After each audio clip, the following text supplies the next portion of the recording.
Y bueno, hoy es miércoles, cada 15 días de análisis económico. Paco Gutiérrez, Ernesto Farril, Carlos Alberto Martínez, Adrián Ramírez, Miguel González, me dicen que están todos, se los agradezco muchísimo. Y yo quisiera, por razones obvias, comenzar con Luis Miguel González. Luis Miguel, pues se destaca en eso que tú también conoces. Fondo Monetario Internacional eleva 1.6%, pronóstico del PIB para la economía de México en el 2026. Mi primera pregunta, ¿de dónde van a tomar fuerza para que esto se convierta en un hecho? Y dos, sabiendo el auditorio que había hoy, mesa de análisis económico, te escriben de Veracruz, que me gusta mucho, dicen, oye, a los integrantes de la mesa económica, que los trato de escuchar cada vez que pasan, la política monetaria en México va en sentido contrario a lo que debería perseguir como su objetivo. Empieza por la que quieras, Luis Miguel. Fondo Monetario, y soy breve para escuchar a mis compañeros. El Fondo Monetario produce unos pronósticos con 3 escenarios. Hay un escenario que yo diría es el menos probable, en donde la guerra y los peores efectos de la guerra acaban muy pronto. Y hay 2 escenarios que creo que son los más probables. Un escenario intermedio, donde la guerra o los efectos de la guerra se van a sentir a lo largo de todo el año, y es un escenario más bien de muy bajo crecimiento para el mundo. El peor escenario, obviamente, es aquel en el que los efectos de la guerra llegarían hasta 2027. Aclaro esto porque el 1.6 para México, de alguna manera, toma como base el primer escenario, es decir, la guerra se acaba pronto, los efectos adicionales que trae la guerra, destrucción de la infraestructura energética del Golfo, la normalización, entre comillas, llega pronto. ¿Qué es lo que ve el Fondo Monetario para dar este ajuste a México? Por un lado, un gobierno tratando de impulsar proyectos de infraestructura, de inversión privada, de energía. Entonces yo diría, lo que vemos en esta fotografía que proyecta el Fondo Monetario es, si los planetas se alinearan, tenemos un 1.6. Creo que hay riesgos obvios de que los planetas no estén tan alineados, y creo que mis compañeros de mesa coincidirán, el 1.6 del fondo está por encima de lo que el optimismo razonable nos permitiría esperar. Yo digo, seguimos pensando o seguimos viendo un escenario muy complicado para México. Son los mismos temas de los que hemos venido hablando, agravados por la crisis del Golfo. ¿Cuál es el escenario de inflación que me preguntabas? Pues tenemos muchos focos prendidos. Hablamos mucho de gasolinas, pero ayer el tema de la conversación fue tortilla. Yo diría, pensemos en la tortilla como un símbolo de las presiones que hay en la canasta alimentaria. Probablemente después hablemos de otro producto. Está en las amas de casa, por supuesto, el tema, bueno, amas de casa, padre de familia, el tomate a 60 pesos el kilo.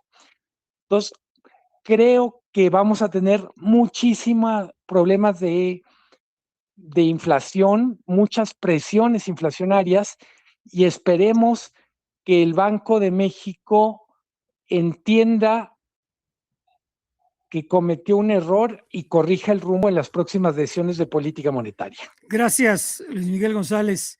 Paco Gutiérrez, pues parece que le has atinado bien a las decisiones que está adoptando el Banco de México. Te escuchamos. Tenemos 20 minutos para todos, por favor. Sí, gracias, Oscar Mario. También voy a tratar de ser breve. Después de la espléndida exposición de Luis Miguel, coincido plenamente en sus observaciones respecto a las proyecciones del Fondo Monetario, y me voy directo a tu pregunta, Oscar Mario.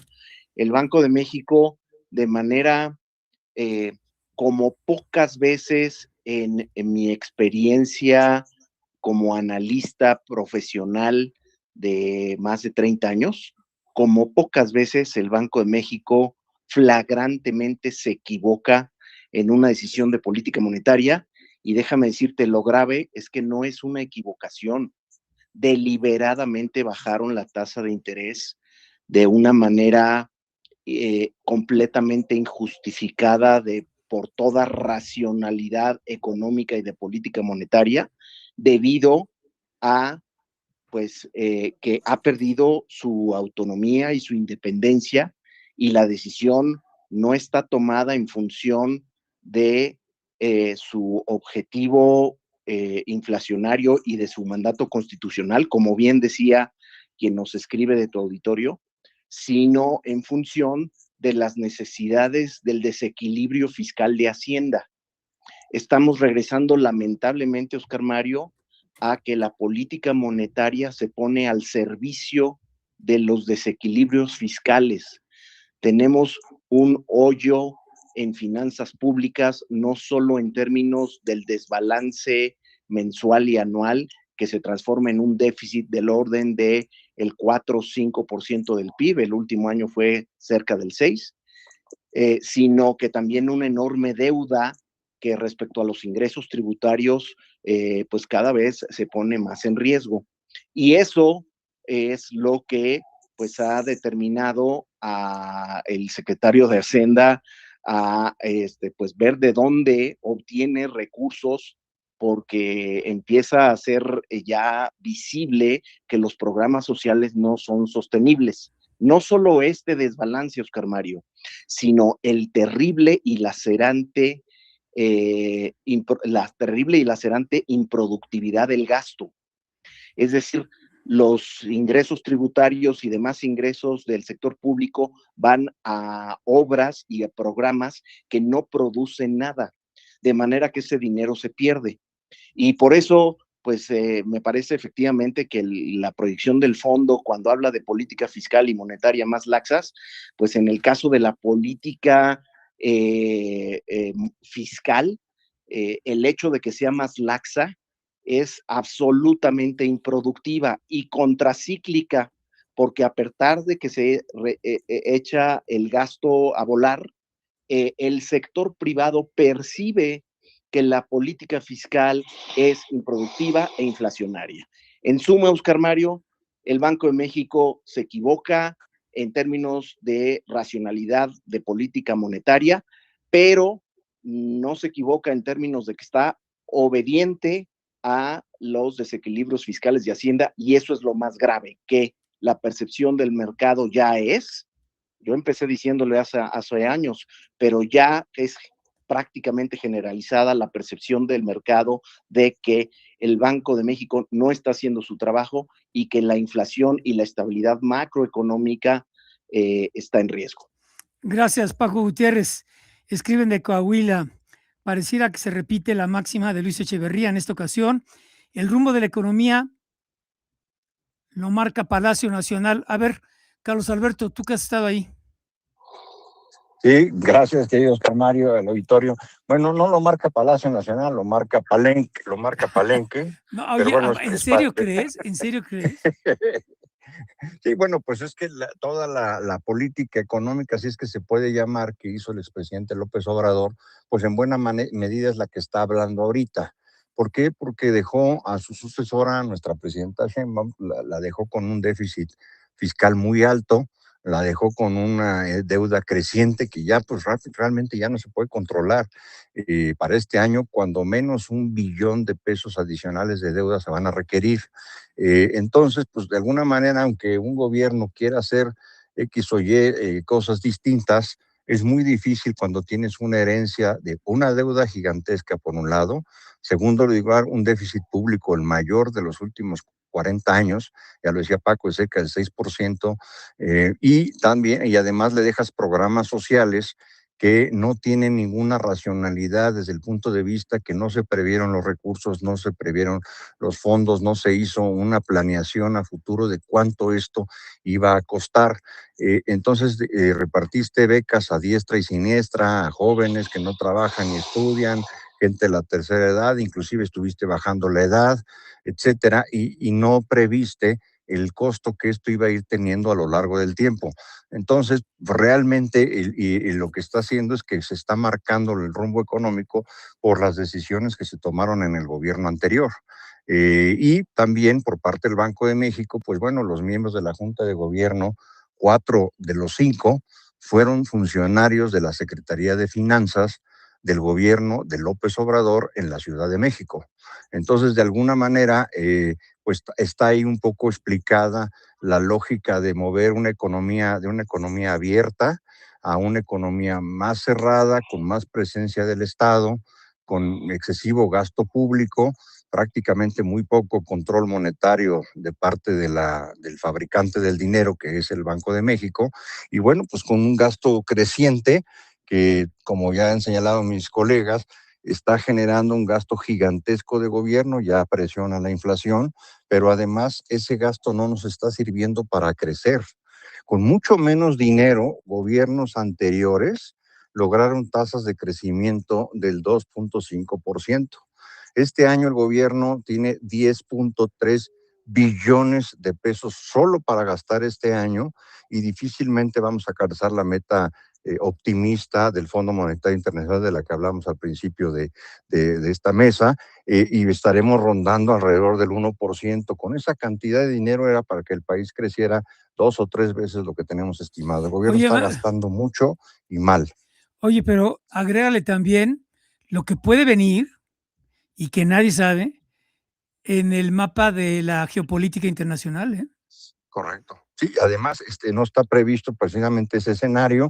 Más o menos pudiéramos esperar algo de que México logre con el Tratado de Libre Comercio que se está negociando, que pudiéramos rescatar algo.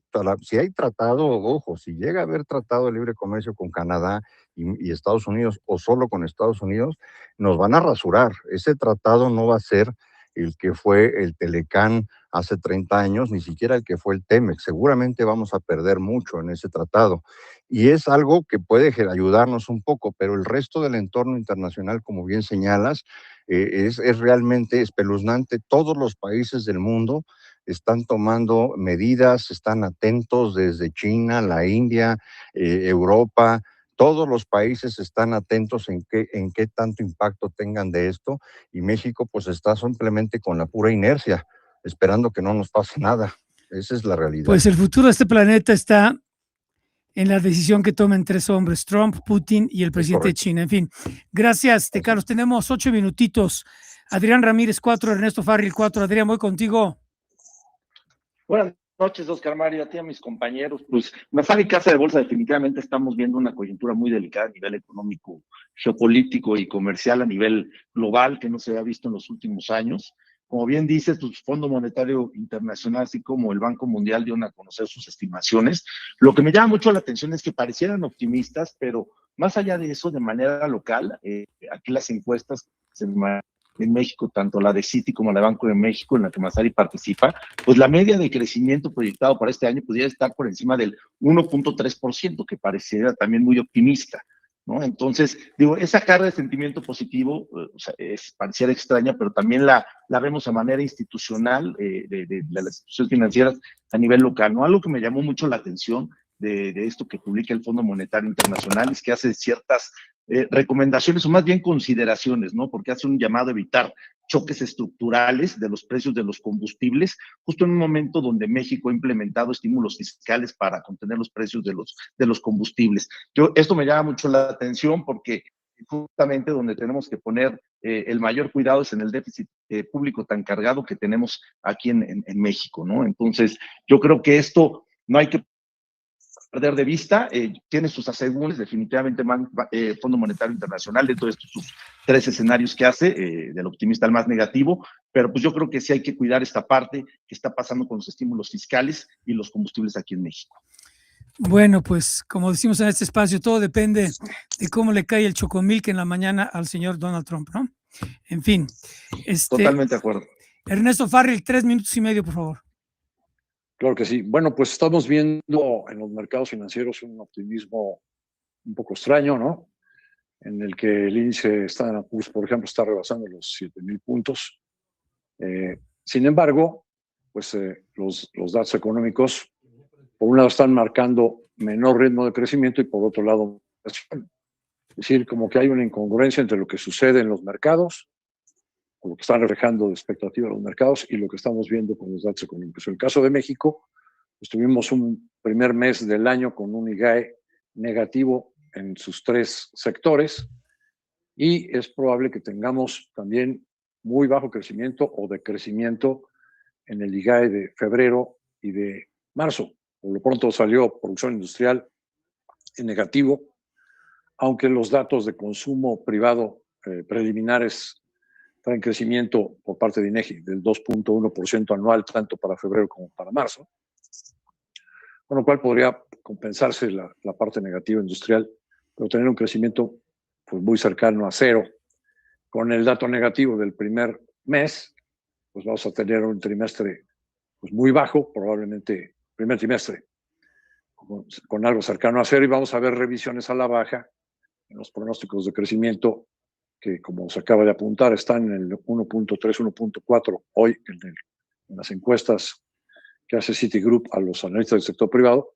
Pues vamos a tener revisiones a la baja en cuanto a crecimiento para México, quizás como se acaba de señalar por parte de Carlos Alberto, pues quizás en el 1%, mientras que para inflación, con los datos que estamos viendo de la canasta alimentaria, de la tortilla, el diésel, que pues, afecta el transporte de los alimentos y la parte de fertilizantes, que también pues, va el costo para arriba, pues probablemente veamos una revisión al alza en los pronósticos de inflación para este año hacia alrededor del 4,5%.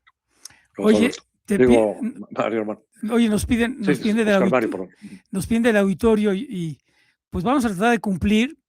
Dice, oye, son tan buenos los comentarios tan profundos de todos tus analistas. ¿Por qué no inician la mesa económica cada 15 días a las 7:15? Si aceptan ellos, vamos a hacerle así a partir de en 15 días, porque son tantos datos, tanta incertidumbre, que yo creo que vale la pena. Gracias a todos ustedes, Paco Gutiérrez, Ernesto Farril, Carlos Alberto Martínez, Adrián Ramírez y Miguel González. Rápidamente, la gobernación